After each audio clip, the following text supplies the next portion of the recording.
Welcome Gopi English grammar. ఈరోజు మనం గ్రామర్లో question tag గురించి నేర్చుకుంటాం. క్వశ్చన్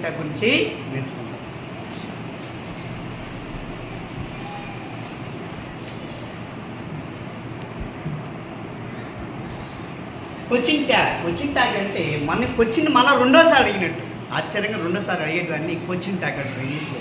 సపోజ్ ఫర్ ఎగ్జాంపుల్ రాసుకోండి. Kiran is a doctor. Question mark. దాన్ని క్వశ్చన్ ట్యాగ్ రాయమంటారు. యాక్చువల్గా చూడండి, Kiran is a doctor. So after 20 years you can meet your friend Kiran.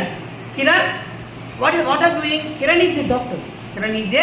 Yes, he is a ఆశ్చర్యంగా అంటారు. Kiran is a doctor. అవునా, doctor ఏడా అంటారు. దాన్ని ఏమంటారంటే క్వశ్చన్ ట్యాగ్ అంటారు. చూడు, so Kiran is a doctor. ఈజింట్ he అంటారు.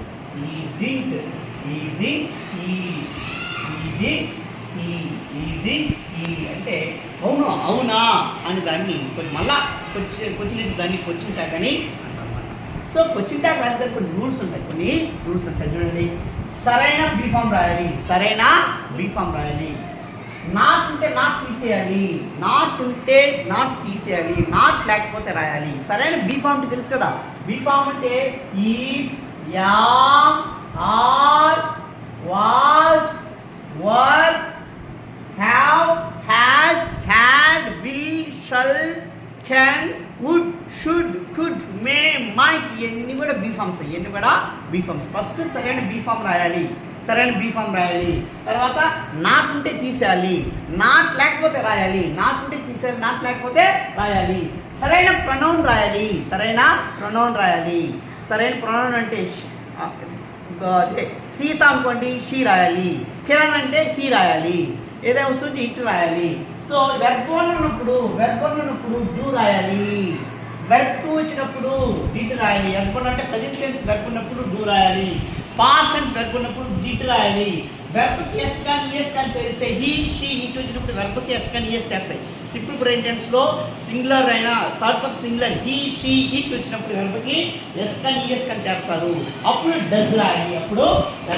సింపుల్గా రాస్తుంది. థర్డ్ పర్సన్ అండి. The book is not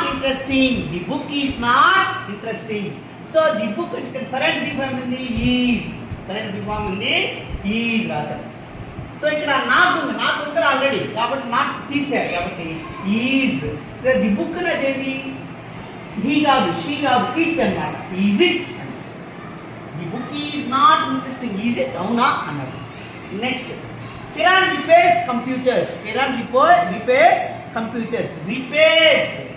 repairs అంటే ఇక్కడ వెర్బ్ అంటే డూ రాయాలి. వెర్బ్ 2 అంటే డిడ్ రాయాలి. అండ్ వెర్బ్కి ఎస్ కానీ ఎస్ ఉంటుంది డస్ రాయాలి. కాబట్టి ఇక్కడ డస్ రాస్తాం. ఇక్కడ నాట్ ఉందా, లేదు. సో కిరణ్ రిపేర్స్ నాట్ అయితే నాట్ రాస్తాము. డజంట్. కిరణ్ కాబట్టి మగాన్ కాబట్టి హీ రాసాము. నెక్స్ట్ చూడండి, they are playing cricket in the ground. Are సరైన బిఫామ్ ఏంది ఆర్ రాసాము. ఇక్కడ నాట్ లేదు కాబట్టి నాట్. They aren't. దే వచ్చినప్పుడు దే రాస్తాం. నెక్స్ట్ చూడండి, she was not cooking food. ఇక్కడ సరైన బిఫామ్ ఏంది వాజ్. ఇక్కడ నాట్ ఉంది కాబట్టి రాయలేదు. షీ వస్తే షీ సబ్జెక్ట్. ప్రొనౌన్ సరైన ప్రొనౌన్ షీ వచ్చి షీ రాస్తాం. Next, he had been working in this office. had ఇస్తే had రాసేసాము. తర్వాత సరైన ఇక్కడ నాట్ లేదు కాబట్టి నాట్ రాసాము. he hadn't. Next, he plays cricket. ఇక్కడ ప్లేస్ నుండి వెర్బ్కి ఎస్ కానీ ఎస్ కాబట్టి డస్ రాస్తాం.